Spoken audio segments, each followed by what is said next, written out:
Hello and welcome to today's joint webinar with Hibu and Marketing Bits. This is Joe from the Marketing Bits team, and today's discussion will explore Facebook advertising for small businesses, latest updates and tips for success. Dana Cutler and Nick Hopkins from Hibu will be presenting today's material. And before we get started, just a few housekeeping items. In case you're unfamiliar, marketingbits.com is a resource for small businesses to learn everything they need to know about important digital marketing issues. Marketing Bits was created by the Local Search Association, which is a not-for-profit trade association representing the local marketing space. LSA has roughly 300 members around the world, and Hibu is one of these members. On Marketing Bits, we provide a number of resources like articles, webinars like this, events, reports, and a lot more. And we cover topics ranging everything from search engine optimization and social media marketing to email marketing and digital marketing strategy. You can visit marketingbits.com to learn more. I also wanted to flag a report that we put together alongside Hibu last year that offers a comprehensive view of Facebook marketing tactics for small businesses. This is partly what inspired our decision to conduct today's webinar, and you can access the report at marketingbits.com/reports. So with that, let's go ahead and get started. Over to you, Dana. Thanks, Joe. I appreciate you having Nick and I both on this call. Thank you, everybody, for joining today.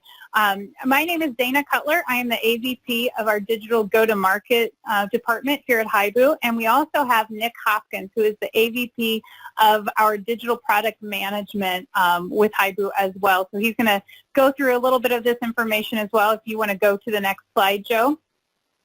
A little bit about Hibu in case anyone on the call has not heard of us. We are a digital marketing company. We offer solutions for hundreds of thousands of local businesses.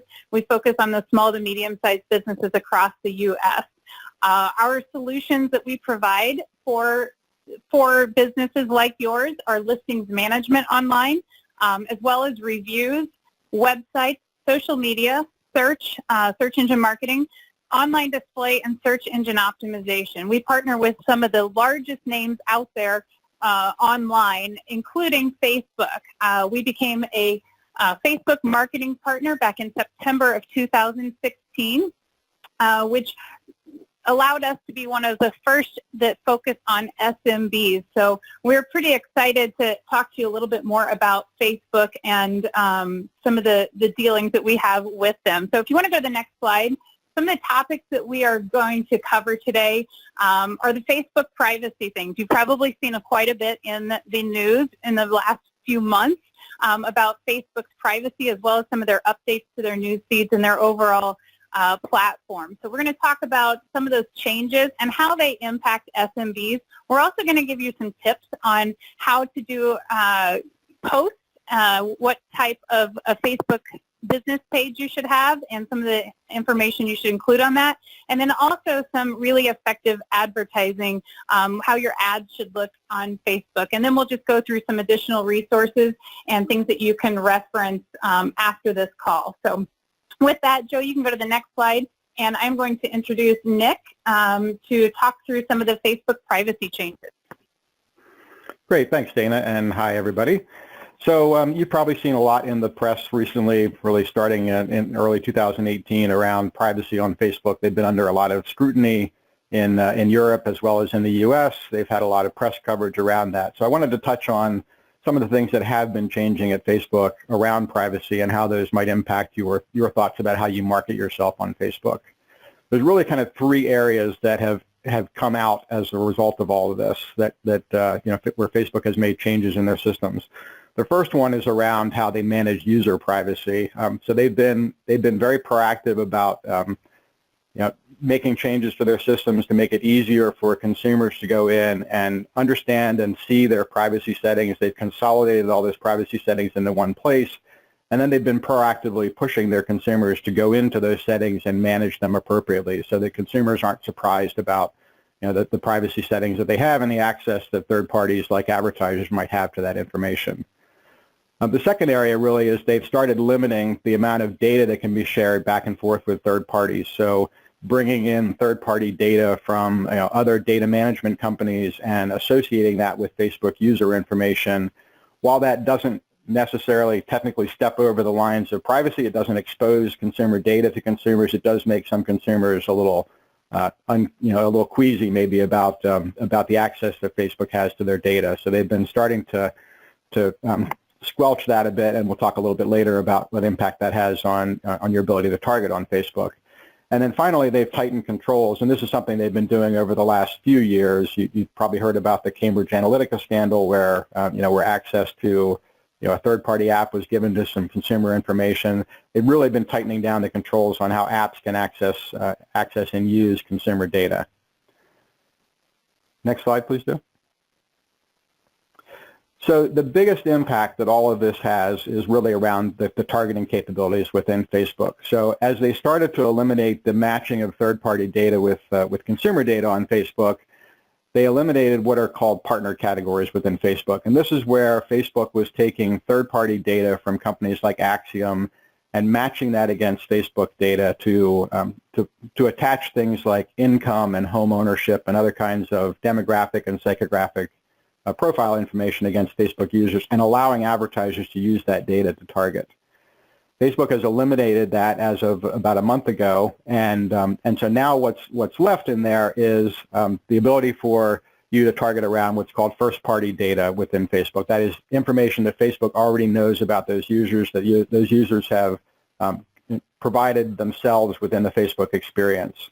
Now, this isn't actually a net loss to SMBs. What has happened in the past frequently is DIY users who are going in and setting up their campaigns on Facebook have often over-targeted. That is, they've often seen all these things that Facebook allowed you to do to target their ads, and they've selected all of them that they thought were appropriate, and they end up over-selecting, over-targeting, which has reduced the reach of their campaigns and ended up increasing the costs. And we'll talk a little bit more about ad targeting and how this applies to making your ad campaign most effective on a later slide here.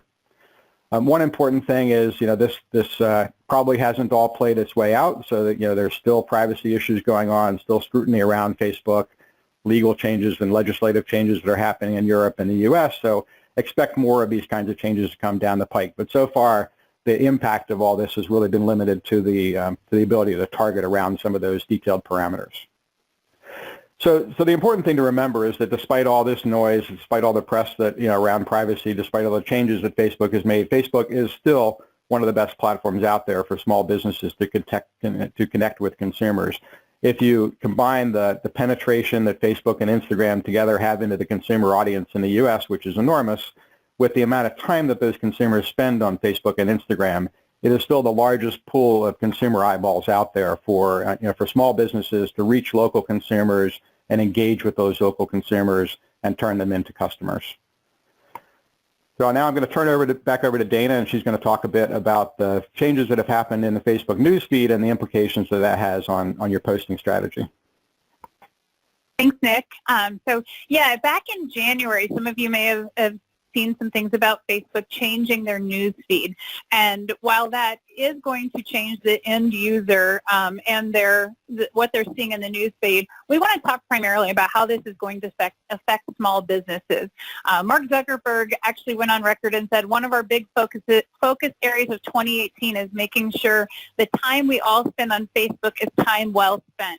So what it's important for small businesses to remember when they're doing any kind of posting, that really kind of remembering the reason Facebook was established in the first place. It was built to bring people closer together and build relationships. So if you kind of think that in mind, these changes really aren't that hard to overcome.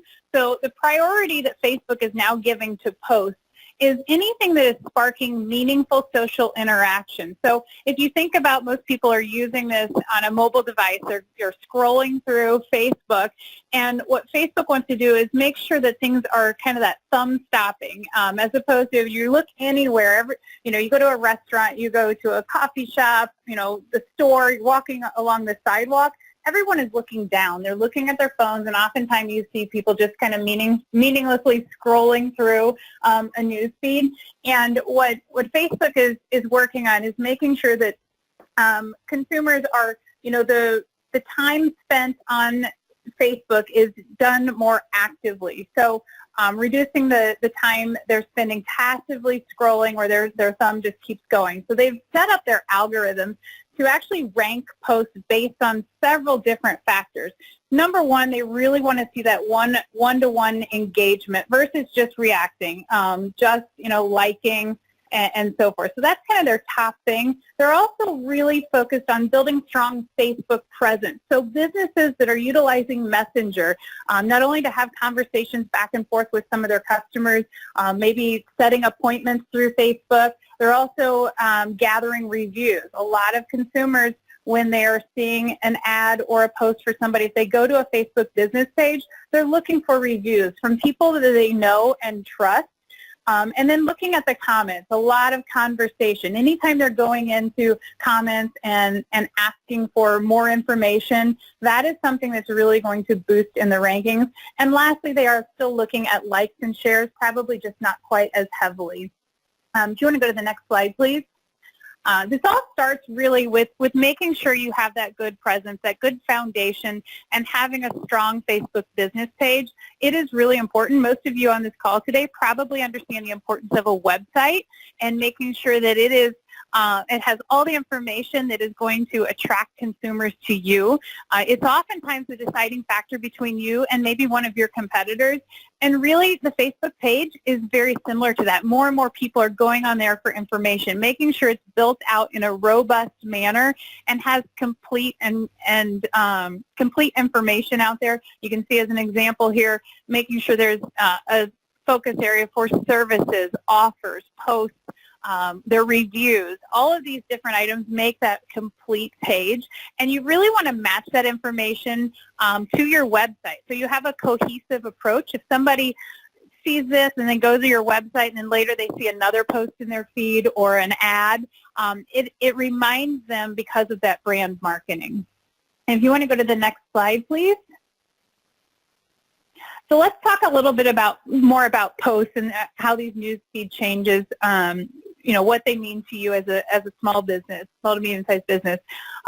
Types of posts really do matter. I put a couple examples on here from a local business that I'm familiar with. They're very active. They're constantly posting things that might get people to stop. It's not just industry specific. It's very focused on their actual business, things they're doing. They're talking about kids, things that are going to attract people, and really having that friends and family first mentality. The businesses and publishers, they're going to come second. So if they put a kind of friendly spin on it and get people to stop and start looking a little bit more, clicking on their posts, reading more about the business, that's what Facebook is actually looking for. And a couple other tips on the next slide, please.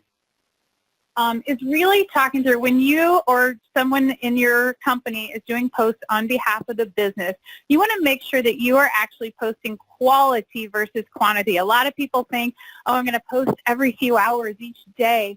And that's really not what Facebook is looking for. They're looking for quality posts. They want it personalized. They want it actionable, things that are getting people to click on it, to comment. Again, remember those meaningful social interactions, and something very relatable. The same company actually did a post recently. I'm in Indianapolis, and they actually did a post, and they showed a race car driver the week of the Indy 500. It was very relatable. It was local. It was timely, and it was something that was kind of entertaining. They had a lot of interactions on that particular post. So that's ideal. You also want to make sure that you're doing offers. Anything, again, that's going to promote engagement. And always make sure as a business, if someone comments on one of your posts, you respond to them. And in a quick manner, you can actually see on here, this is a landscaper who actually is posting near Christmas, and they're talking about sales that they have on some of their different items within their store. And you can see on here that somebody actually said, sure, what time, because they're focusing on a sale that day, and the company was very good to tell them we're open 9 to 4:30, Monday through Friday. So again, getting back to people, that's those meaningful social interactions, and is going to help with your posting strategy. So anything, again, to start conversations within the post, within Messenger, get people to review within your Facebook page, and set appointments. They love seeing that. But you go to the next slide, please. The thing is, that is only one component, actually two components. We talk about the Facebook page, and then we talk about posting. But it's important to know, if that is what you're doing, that you have to keep your expectations in reality. Posting isn't enough if you're wanting to actually get new customers in the door and grow your business. Organic posts, the visibility on average is less than 1%.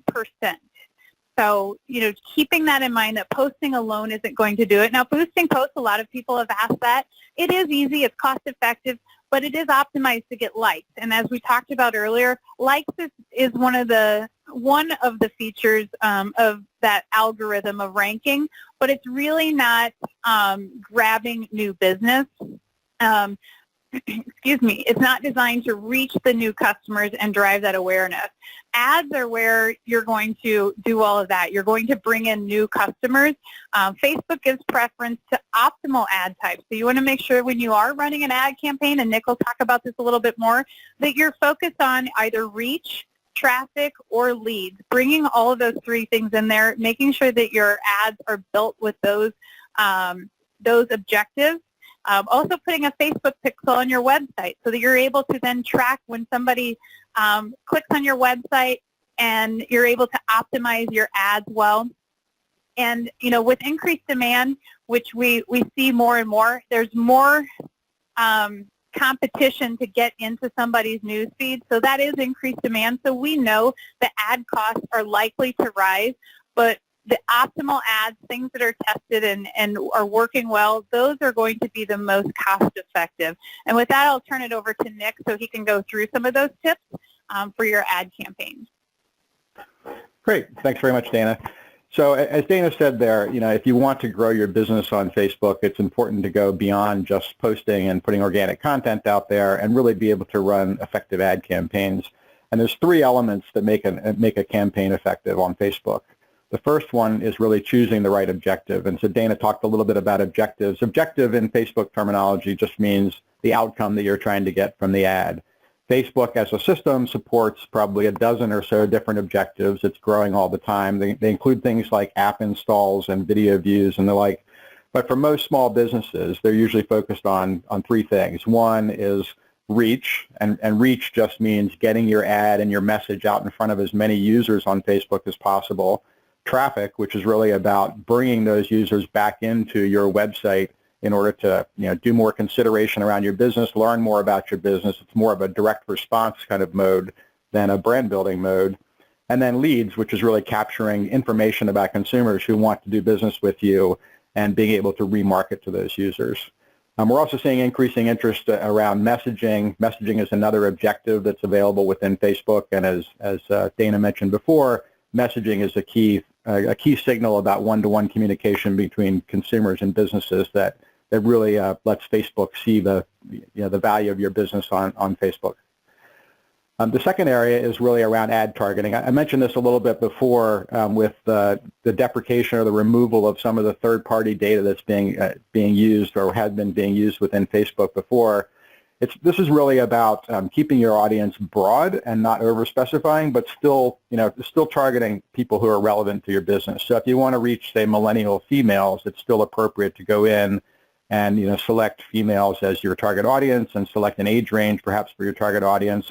But what you don't want to do is you don't want to get carried away with that and start selecting all sorts of different parameters because you think that people who work at your or come and do business with you drive red Ford Mustangs. You don't want to go down to that level of detail. What you really want to do is let Facebook's algorithms do the work for you and figure out the right users to show your ad to based on the objective that you've chosen in the first step here. The other thing that's really important is to take advantage of Facebook's pixel. So if you have the ability to do this, you want to go in and generate a Facebook pixel and put it on your website. And what that opens up is the ability to retarget people, and that means if somebody comes to your website and maybe doesn't convert, doesn't call your business, doesn't do business with you at that point, you can remarket them. So you can show your ad to them on Facebook when they're on Facebook later on in the day or later on in the week. The other thing it opens up is the ability to build what are called lookalike audiences. And this is where Facebook looks at all the people who have visited your website based on firing this pixel and builds a profile of those visitors and then goes and finds other people within the Facebook network. So people who are similar to other people who have done business with you or visited your website before. Now, both of those things come with some constraints. Because of privacy and because of the need to make the data accurate, you have to have a certain number of users within that pixel audience in order to do the retargeting and the lookalike audiences. But it can be an incredibly powerful thing once you reach that scale.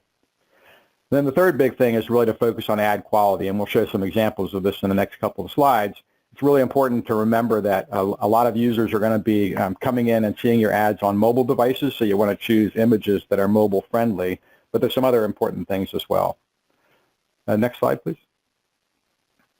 So one of those is really image quality, and image quality in this context doesn't just mean the visual quality of the photo that you're using within your ad, but it means making that photo match the expectations of people who are on Facebook. Facebook is an incredibly personal medium. People are on there talking to their friends and family and so forth, and personalizing your business on Facebook is a big part of what makes it successful. So you can see this example here on the screen where on the left-hand side, very high-quality image, but not very personalized, compared to the one on the right-hand side that shows the staff of this eye care company. And when we switched from the image on the left to the image on the right, you see a 61% increase in people clicking on that because it resonates much better with the user on Facebook. Next slide.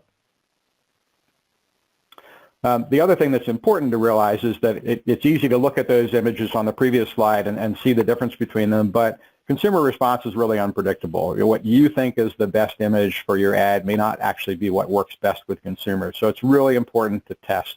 You want to test different images. You want to test different copy. If you have different aspects of your, different selling propositions around your business, you may want to build multiple versions of your ad copy to reflect those. Maybe try different calls to action.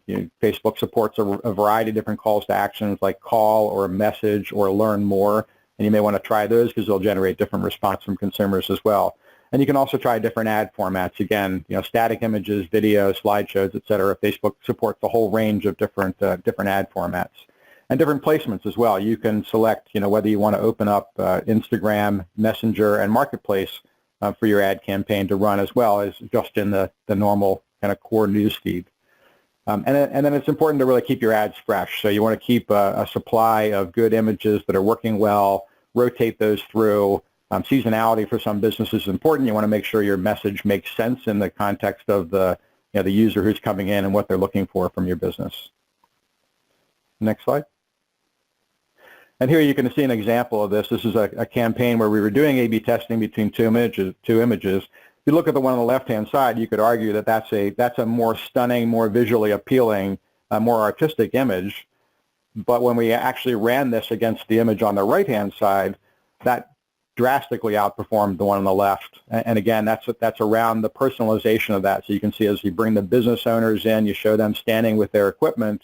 It's a much more personalized image, and there was almost a threefold increase in the clicks that we got on this campaign over the same period of time, just because of the difference in the images here. The next slide. And I'm going to turn it back over to Dana now to talk about some of the additional resources you can get access to. Thanks, Nick. And again, thank you for everybody for joining. You are going to receive a webinar link in your email after this call. And like Facebook encourages sharing, so do we. So please feel free to share that if you would like. You will also receive a Facebook marketing checklist that we've put together for you. If you have additional questions, we would love to help you. If you want to increase the traffic or just learn more about the programs that we offer to SMBs, please either give us a call at 855-900-4939. You can also go to hibu.com, and very specific to this particular update, some of the information that Nick and I have shared today will be on there at hibu.com, hibu.com/FB updates. So you can actually get more information or get a recap of some of the information that we've talked through today. And Joe, if you want to take it from here, I appreciate your time. Okay, great. Yeah, so with that, let's go ahead and wrap up. I want to thank Dana and Nick for conducting today's webinar, and thanks to all of you for listening in. If you have any follow-up questions, you can email us at info@marketingbits.com. So thanks again, everyone, and have a great day.